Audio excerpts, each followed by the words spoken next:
नमस्ते। आज हम स्टीवन प्रेसफील्ड की किताब द वॉर ऑफ आर्ट के जरिए एक गहरे सफर पर निकल रहे हैं। हाँ, ये एक बहुत ही प्रभावशाली किताब है। ये किताब उस अदृश्य संघर्ष की बात करती है जो हम सबके अंदर चलता है, खासकर जब हम कुछ नया रचने या बनाने की कोशिश करते हैं। बिल्कुल। ये किताब ना ये उस अंदरूनी रुकावट को समझने में मदद करती है जो हमारी रचनात्मकता को, हमारे सपनों को रोकती है। और प्रेसफील्ड इसे रेजिस्टेंस कहते हैं। हाँ, रेजिस्टेंस यानी प्रतिरोध। और ये सिर्फ आलस या वो टालमटोल नहीं है। नहीं, ये एक सक्रिय मतलब एक नेगेटिव शक्ति है। तो शुरू करते हैं लेसन 1 से। आइए इसे अमन की कहानी से समझते हैं। अमन एक प्रतिभाशाली युवा वास्तुकार था जिसके डिजाइन की सब तारीफ करते थे, लेकिन एक ऐसा प्रोजेक्ट था जो उसके दिल के बहुत करीब था। उसे वो शुरू ही नहीं कर पा रहा था। अक्सर होता है ऐसा। हाँ, जब भी वो काम करने बैठता उसका मन कहीं और भटक जाता, कभी सोशल मीडिया, कभी फ्रिज की तरफ, या बस यूं ही टाल देना। उसे लगता होगा कि शायद उसमें वो स्पार्क नहीं है। बिल्कुल। और यहीं प्रेसफील्ड की बात आती है।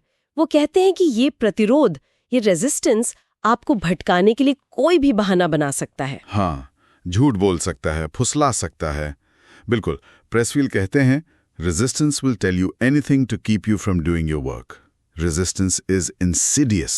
मतलब अमन का असली संघर्ष वो डिजाइन बनाना नहीं था। नहीं, उसका असली संघर्ष उस अंदरूनी आवाज को हराना था जो कहती थी, अरे बाद में कर लेंगे। तो पहला सबक ये है कि इस प्रतिरोध को असली माने, पहचाने और फिर उसे हराएं। सही, उसे पहचानना ही पहला कदम है। अब लेसन 2 को समझते हैं। ये प्रतिरोध अक्सर डर से ताकत पाता है ना? हाँ, बहुत ज्यादा। जैसे रेखा के साथ हुआ। वो एक लेखिका बनना चाहती थी, उसके पास एक कहानी भी थी उसकी अपनी जिंदगी से जुड़ी हुई। पर जब भी लिखने बैठती एक डर उसे जकड़ लेता। लोग क्या सोचेंगे? अगर मेरी कहानी किसी को पसंद नहीं आई तो? अगर ये छपी ही नहीं तो? ये सारे सवाल। हाँ, वो डर के मारे लिख ही नहीं पाती थी, पहले ही हार मान लेती थी। और प्रेसफील्ड यही कहते हैं, resistance will reason with you like a lawyer, it has no conscience. मतलब ये प्रतिरोध डर को एक हथियार की तरह इस्तेमाल करता है। हाँ, ये आपको यकीन दिलाएगा कि आपका डर बिल्कुल जायज है, लेकिन सच ये है कि जिस काम से आपको सबसे ज्यादा डर लगता है ना, अक्सर वही आपके लिए सबसे ज्यादा मायने रखता है। रेखा का डर ही इस बात का इशारा था कि वो कहानी उसके लिए कितनी जरूरी थी। तो सीख ये हुई कि जब काम डरावना लगे तो समझ जाएं कि उसे करना जरूरी है। बिल्कुल। डर एक कंपास की तरह है जो जरूरी काम की तरफ इशारा करता है। अब आते हैं लेसन 3 पर। जितना जरूरी काम उतना ही शक्तिशाली प्रतिरोध। हाँ, ये भी एक कमाल का पर्यवेक्षण है। रोहन की कहानी याद आती है। वो एक स्कूल टीचर था और शाम को बच्चों के लिए किताब लिख रहा था। अच्छा। जब उसने पहली बार उस कहानी का ख्याल लिखा तो कहते उसकी आंखों में आंसू आ गए थे। इतनी गहराई से जुड़ी थी वो कहानी उससे। पर जैसे जैसे वो लिखता गया, एक शक की आवाज वो तेज होती गई। ये सब बेकार है, कौन पढ़ेगा इसे? ये बहुत आम है। प्रेसफील्ड समझाते हैं कि जिस काम से आपकी आत्मा का गहरा जुड़ाव हो, जो आपके लिए बेहद जरूरी हो, प्रतिरोध वहीं सबसे ज्यादा हमला करता है। वो आपको महसूस कराएगा कि आप काफी अच्छे नहीं हैं। You're not good enough। आपको लगेगा आप नाकाम होंगे, लेकिन असल में ये प्रतिरोध की ताकत ही बताती है कि आप सही रास्ते पर हैं। तो जो काम आपको रुला दे वही सही काम है। उससे भागना नहीं है, बल्कि उसकी तरफ और तेजी से बढ़ना है। लेसन 4, प्रतिरोध को नियमितता से नफरत है। मतलब कंसिस्टेंसी। हाँ, अनुशासन ये प्रतिरोध का दुश्मन है। मिताली की कहानी सोचिए। एक शानदार शास्त्रीय गायिका थी वो। मंच पर उसकी आवाज जादू बिखेरती थी, लेकिन मंच के पीछे वो रोज रियाज नहीं करती थी। बहाने हमेशा तैयार, आज मूड नहीं है, कल कर लूंगी। और यहीं प्रेसफील्ड प्रोफेशनल और शौकिया के बीच का फर्क बताते हैं। वो कहते हैं, the professional doesn't listen to resistance's excuses. मतलब शौकिया इंसान प्रेरणा या मूड का इंतजार करता है। हाँ, जबकि पेशेवर रोज अनुशासन से अपना काम करता है, चाहे मन हो या ना हो। मिताली को ये समझना था कि कला सिर्फ प्रदर्शन नहीं है, वो तैयारी भी मांगती है। तो सीख ये है कि कला तब जन्म लेती है जब आप उसे रोज अनुशासन से सींचते हैं। जादू अपने आप नहीं आता, उसे बनाना पड़ता है। बिल्कुल। रोज की मेहनत से प्रतिरोध कमजोर पड़ता है। तो ये पेशेवर बनना क्या है? आते हैं लेसन 5 पर, टर्निंग प्रो। ये एक मानसिकता का बदलाव है। साहिल एक वेडिंग फोटोग्राफर था। बहुत अच्छा काम करता था, पर हमेशा ना परफेक्शनिस्ट चीजों का इंतजार करता रहता। सही रोशनी, सही मूड, सही क्लाइंट। परफेक्शनिस्ट। हाँ, अगर सब कुछ उत्तम नहीं होता तो वो शूट टाल देता। फिर एक दिन उसने तय किया, नहीं, मैं एक पेशेवर हूं, मैं इंतजार नहीं करूंगा, मैं काम करूंगा। ये बहुत बड़ा कदम है। प्रेसफील्ड कहते हैं, the amateur believes he must first overcome his fear, the professional knows fear can never be overcome. मतलब शौकिया सोचता है पहले डर खत्म होगा फिर काम करूंगा। और पेशेवर जानता है कि डर तो रहेगा ही, वो डर के बावजूद काम करता है। प्रो बनने का मतलब है कमिटमेंट। मूड हो या ना हो, काम करना ही है। जब आप प्रो बनते हैं, आप प्रतिरोध के बहानों को सुनना बंद कर देते हैं, आप बस काम करते हैं। सही कहा। पेशेवर डर के सामने भी काम करता है। हाँ, डर को महसूस करते हुए भी। सानिया की कहानी, उसे एक बड़े टेडेक्स मंच पर बोलने का मौका मिला। मंच के पीछे वो डर से कांप रही थी, सचमुच आंखों में आंसू थे, पर उसने गहरी सांस ली और मंच पर चली गई। ये है हिम्मत। प्रेसफील्ड कहते हैं, resistance will never go away, we can only outlast it. प्रतिरोध कभी जाएगा नहीं, हम बस उसे हराकर आगे बढ़ सकते हैं। और सानिया ने वही किया, दिल से अपनी बात कही, और कहते हैं पूरे हॉल में शांति छा गई थी। डर वहीं था, पर उसने डर को ड्राइविंग सीट पर नहीं बैठने दिया। हाँ, तो सीख है, डर को हटाओ मत, उसे साथ ले चलो। उसे चुपचाप बैठने दो, पर गाड़ी चलाने मत दो। बिल्कुल। प्रतिरोध फिनिश लाइन पर सबसे मजबूत होता है। हाँ, अंत के करीब आकर। ये बड़ा अजीब लगता है पर सच है। नीरज एक फिल्म मेकर था। 3 साल उसने अपने ड्रीम प्रोजेक्ट पर लगाए। शूटिंग पूरी हो गई, सब हो गया, बस एडिटिंग बाकी थी। आखिरी पड़ाव, और वहीं वो अटक गया। उसके मन में आवाजें आने लगीं, इसे और बेहतर बना सकते हैं, शायद लोग इसे समझेंगे नहीं। ये है प्रतिरोध का आखिरी दांव। प्रेसफील्ड चेतावनी देते हैं, resistance doesn't want you to finish, क्योंकि काम पूरा होने पर आलोचना का, असफलता का खतरा होता है। तो ये परफेक्शन का लालच देकर रोकता है। हाँ, नीरज को यह समझना पड़ा कि काम को खत्म करना उसे परफेक्ट बनाने की कोशिश में अटके रहने से ज्यादा जरूरी है। Completion is more powerful than perfection. जब काम लगभग पूरा हो जाए तब हिम्मत बनाए रखना सबसे जरूरी है। रुकना नहीं, उस आखिरी छलांग को लगाना है। बिल्कुल, फिनिश लाइन पे हार नहीं माननी। लेसन 8, प्रतिरोध को प्यार से हराया जा सकता है। प्यार से? ये कैसे? फातिमा की कहानी सुनिए। वो एक डांसर थी। एक एक्सीडेंट के बाद उसने डांस छोड़ दिया, डिप्रेशन में चली गई। ओ, दुखद है। कई सालों बाद एक दिन यूं ही घर में संगीत बजा और उसके पैर खुद ब खुद हिलने लगे। उसने आईने में खुद को नाचते देखा और रो पड़ी। वो किसी और के लिए नहीं, किसी मंच के लिए नहीं, अपनी खुशी के लिए, अपने जख्म भरने के लिए फिर से नाचने लगी। अच्छा, तो यही प्रेसफील्ड का सार छुपा है। Resistance loses its power when we fall in love with the process, not the praise. हाँ, प्रतिरोध तब हारता है जब हम नतीजे या तारीफ के बजाय काम करने की प्रक्रिया से प्यार करने लगते हैं।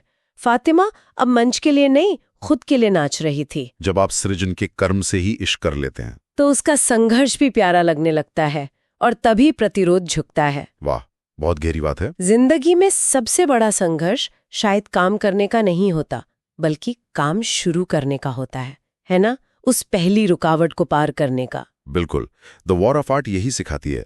हम सबके अंदर एक प्रतिरोध है, एक रोकने वाली शक्ति, पर उसे हराने की ताकत भी हमारे ही अंदर है। उस काम के प्रति प्रेम में। हाँ, रोज के अनुशासन में, और डर के बावजूद वो पहला कदम उठाने में। अपनी कला, अपना नजरिया, अपना सच किसी और के लिए नहीं, अपने लिए जीना। शायद रचनात्मकता कोई शौक या विलासिता नहीं, एक जिम्मेदारी है। हाँ, एक जिम्मेदारी। और जब आप उस जिम्मेदारी को रोज निभाते हैं, बिना शिकायत, पूरी लगन से, तब आप सिर्फ प्रतिरोध को नहीं हराते हैं, आप अपने अंदर एक क्रांति रचते हैं। तो अब बात करते हैं लेसन 9 के बारे में। ये कहानी है राहुल की। आपको पता है, कॉलेज में वो कमाल का गिटारिस्ट था, मतलब सब फैन थे उसके। हाँ, सुना है मैंने। लेकिन फिर नौकरी लगी, जिम्मेदारियां बढ़ी, और वो गिटार उस पे बस धूल जम गई। सालों तक उसे लगा सब ठीक है, पर कहीं ना कहीं वो एक खालीपन सा था। हाँ, और ये खालीपन ही तो अक्सर हमें याद दिलाता है कि हम कुछ अपना सा छोड़ रहे हैं पीछे।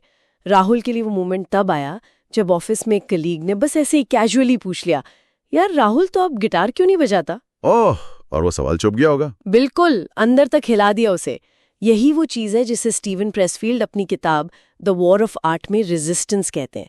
देखिए, प्रेसफील्ड के लिए ना ये रेजिस्टेंस या जो अंदर की रुकावट है, ये सिर्फ आलसी या टालमटोल नहीं है। अच्छा, तो फिर क्या है ये सब मिलकर हमें हमारे असली काम से, हमारी जो अंदर की आवाज़ है, उसे बाहर लाने से रोकते हैं। प्रेसफील्ड का एक बड़ा फेमस कोट है, वो कहते हैं, resistance will tell you anything to keep you from doing your work. Resistance is always lying and always full of shit. हाँ, स्ट्रेट फॉरवर्ड। मतलब ये रुकावट हमें बहकाने के लिए कुछ भी कहेगी, और सब झूठ। बिल्कुल। वो आवाज़ जो कहती है ना, अभी सही टाइम नहीं है, या तुम इसके लिए बने ही नहीं हो, वो असल में हमारी सच्चाई नहीं है, वो इसी रेजिस्टेंस की चाल है। तो मतलब ये पहचानना कि ये मेरी आवाज नहीं, रेजिस्टेंस की आवाज है, यही पहली जीत है। एग्जैक्टली। टेक अवे यही है, जब भी लगे आप तैयार नहीं है या कोई सॉलिड सा बहाना मन में आए, तो समझ जाइए ये रेजिस्टेंस बोल रहा है। उसे अनसुना करके पहला कदम लेना, वही असली काम है। 10 में स्नेहा की कहानी थी शायद। हाँ बिल्कुल, लेसन 10 स्नेहा के बारे में। स्नेहा जो लिखना चाहती थी, पर उसे हमेशा लगता था कि उसका लिखा किसी लायक नहीं है, कौन पढ़ेगा। मतलब ये जो फीलिंग होती है ना, मैं काफ़ी अच्छी नहीं हूँ, ये रेजिस्टेंस का बहुत कॉमन रूप है। हाँ यार, ये तो बहुत लोगों के साथ होता है। बिल्कुल। तो स्नेहा ने इसका सामना करने का एक तरीका निकाला, एक सिंपल सा रिचुअल बनाया। रोज सुबह उठकर बिना ज्यादा सोचे समझे बस 3 पेज लिखना, कुछ भी। जस्ट लिखना, मतलब ये नहीं सोचना कि अच्छा है या बुरा। हाँ, बस लिखना, एक अनुशासन। देखिए, डर शायद पूरी तरह कभी जाता नहीं है, पर अनुशासन उसे वश में कर लेता है। प्रेसफील्ड का एक और कमाल का इंसाइट है, वो कहते हैं, resistance will unfailingly point to true north, meaning that calling or action it most wants to stop us from doing. अच्छा, मतलब जिस काम को करने से हमें सबसे ज्यादा डर लगता है या जिसे टालने के 1000 बहाने मन में आते हैं, अक्सर वही हमारा असली रास्ता होता है, हमारा ट्रू नॉर्थ। स्नेहा के लिए रोज लिखना उस डर को, उस आवाज को इग्नोर करने का तरीका बन गया। वाह, तो मतलब डर लगना एक तरह का कंपास हो सकता है कि हाँ ये जरूरी है इसीलिए डर लग रहा है। टेक अवे ये हुआ कि डर को गाइड की तरह देखो और उस काम को रोज करने का अनुशासन बना लो। एकदम सही। अब चलते हैं लेसन 11 पर। चलिए समझते हैं लेसन 11 का सच। ये रवि की कहानी है, एक आर्किटेक्ट, बहुत टैलेंटेड, लेकिन उसे पेंटिंग का भी उतना ही जुनून था। Okay, 2 passion. हाँ, तो जब उसने अपनी पेंटिंग्स की एक एग्जीबिशन लगाई, तो लोग पूछने लगे, भाई तय कर लो, आर्किटेक्ट हो या पेंटर। उसे खुद भी गिल्ट होने लगा, लगने लगा कि शायद वो 2 नावों पर सवार है, किसी एक के साथ नाइंसाफी कर रहा है। ये तो बहुत कॉमन है। सोसाइटी चाहती है हम एक डब्बे में फिट हो जाएं, एक लेबल लगा लें बस। एग्जैक्टली। और रेजिस्टेंस इसी गिल्ट को, इसी अपराध बोध को अपना हथियार बना लेता है। प्रेसफील्ड कहते हैं, resistance will reason with you like a lawyer.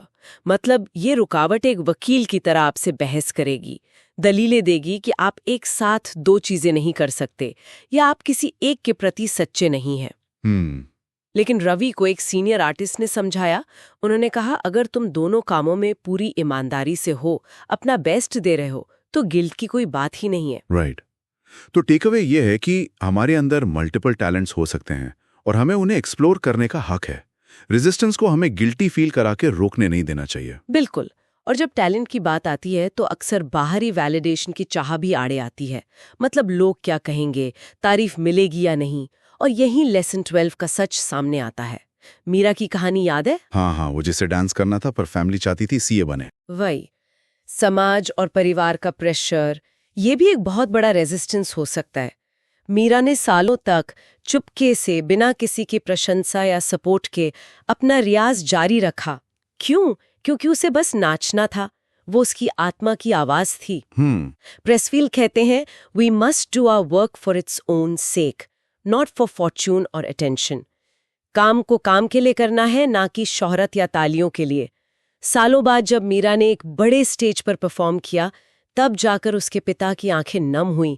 उन्हें समझ आया। वाह, मतलब शुरुआत में शायद कोई अपलॉज ना मिले, काम अपने पैशन के लिए करना है, बाहरी वैलिडेशन का इंतजार किया तो शायद शुरू ही ना कर पाए। ये बहुत बड़ा सबक है। और इसी से जुड़ा है लेसन 13 का डर। सिर्फ शुरू ना कर पाने का नहीं, बल्कि शुरू करके पूरा ना कर पाने का।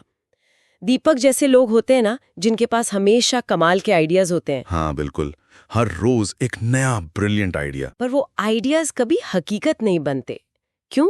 क्योंकि डर लगता है, कहीं फेल ना हो जाऊं, कहीं उतना अच्छा ना बना पाया तो, कहीं लोग हंसे तो। ये परफेक्ट बनाने का इंतजार, ये भी तो एक तरह का रेजिस्टेंस ही हुआ ना। बिल्कुल। परफेक्शनिज्म रेजिस्टेंस का बहुत चालाक रूप है। प्रेसफील्ड कहते हैं, resistance feeds on fear, fear of not being good enough. ये डर कि लोग हंसेंगे या हम उतने काबिल नहीं हैं, यही रेजिस्टेंस का खाना है। तो टेकअवे साफ है, आइडिया होना स्टार्ट है, पर उसे हकीकत बनाना ही असली काम है। डर के बावजूद काम पूरा करना होगा। सही। काम पूरा करना और पूरी ईमानदारी से करना। शायद लेसन 14 इसी बारे में है, अनन्या की कहानी। हाँ, बताइए। अनन्या एक ग्राफिक डिजाइनर, उसे एक बड़ा प्रोजेक्ट मिला, पैसे बहुत अच्छे थे, लेकिन उसे लगा कि ये प्रोजेक्ट एथिकली सही नहीं है, उसकी वैल्यूज के खिलाफ था। ओह, मुश्किल सिचुएशन। तार, यही प्रोफेशनलिज्म है। उनका एक और कोट है, the professional respects his craft, he does not consider himself superior to it. मतलब एक सच्चा प्रोफेशनल अपनी कला का, अपने काम का सम्मान करता है, वो उसे पैसों या दबाव के लिए कॉम्प्रोमाइज नहीं करता। तो टेक अवे ये हुआ कि कभी-कभी ना कहना भी अपनी कला का, अपने उसूलों का सम्मान करना है। जब अंदर से आवाज आए कि ये गलत है, तो उसे सुनना, यही सच्ची व्यावसायिकता है। बिल्कुल। और अंत में लेसन 15, ये हमें याद दिलाता है कि ये जो लड़ाई है रेजिस्टेंस के खिलाफ, ये कभी खत्म नहीं होती, लेकिन शायद ये लड़ना ही हमें जिंदा रखता है। मनोज की कहानी है, एक रिटायर्ड फौजी अफसर। अच्छा। सिविलियन जिंदगी में आके वो थोड़ा खोया हुआ महसूस कर रहे थे, जैसे मिशन खत्म हो गया, पर्पस नहीं रहा। ये होता है रिटायरमेंट के बाद अक्सर। हाँ, लेकिन फिर उन्होंने लिखना शुरू किया अपने फौजी दिनों के अनुभव, और उन्होंने एक बड़ी खूबसूरत बात कही। उन्होंने कहा, जब मैंने लिखना शुरू किया, मैं फिर से एक सैनिक बन गया, लेकिन इस बार अपनी आत्मा की सेवा में। अरे वाह, क्या लाइन है, अपनी आत्मा की सेवा में। ये दिल छू लेती है ना? प्रेसफील्ड हमें वार्न करते हैं, resistance will try to kill you, do the work anyway. Resistance आपको रोकने की, भटकाने की, यहां तक कि आपकी स्पिरिट को खत्म करने की कोशिश करेगा, पर आपका काम है फिर भी रोज सुबह उठकर उस काम को करते रहना है बस। हाँ, क्योंकि जब हम अपनी अंदर की सबसे गहरी सच्चाई को आवाज देते हैं, चाहे वो लिखना हो, गाना हो, पेंटिंग हो, कुछ बनाना हो, कुछ भी, तभी हम असल में जिंदा महसूस करते हैं। यही हमारी असली कला है और यही हमारी असली लड़ाई। तो द वॉर ऑफ आर्ट का पूरा निचोड़, पूरा सार शायद यही है कि असली दुश्मन, असली लड़ाई बाहर नहीं है, वो हमारे अंदर है, वो अनदेखा दुश्मन, रेजिस्टेंस। और ये हर उस इंसान के रास्ते में खड़ा है जो कुछ ओरिजिनल करना चाहता है, कुछ मीनिंगफुल बनाना चाहता है। बिल्कुल। और इस लड़ाई को जीतने का हथियार कोई तलवार या बंदूक नहीं है, वो है रोज सुबह उठकर अपने काम पर बैठ जाना। डिसिप्लिन। टैलेंट अपनी जगह भी है, बिल्कुल है, पर रोज का वो अनुशासन, रोज उस अंदरूनी डर को, उस बहाने वाली आवाज को हराकर काम करना, वही असली कला है, वही जीत है। तो मतलब उस आवाज को सुने जो कहती है मत करो, तुम नहीं कर सकते, ये बेकार है, और फिर ठीक उसका उल्टा करें। अपनी कला को, अपने काम को, अपने पैशन को पूरी शिद्दत से जिएं। इससे पहले हमने बहुत सी अच्छी अच्छी किताबों पे चर्चा की हुई है, आप उन्हें भी जरूर सुने। डिस्क्रिप्शन में और वीडियो के आई बटन में आपको उन सब का लिंक मिलेगा। अगर आपको हमारा कंटेंट अच्छा लगता है तो हमारे चैनल को सब्सक्राइब करें, वीडियो को लाइक करें, और मिलते हैं हम समरी स्नैक के अगले वीडियो।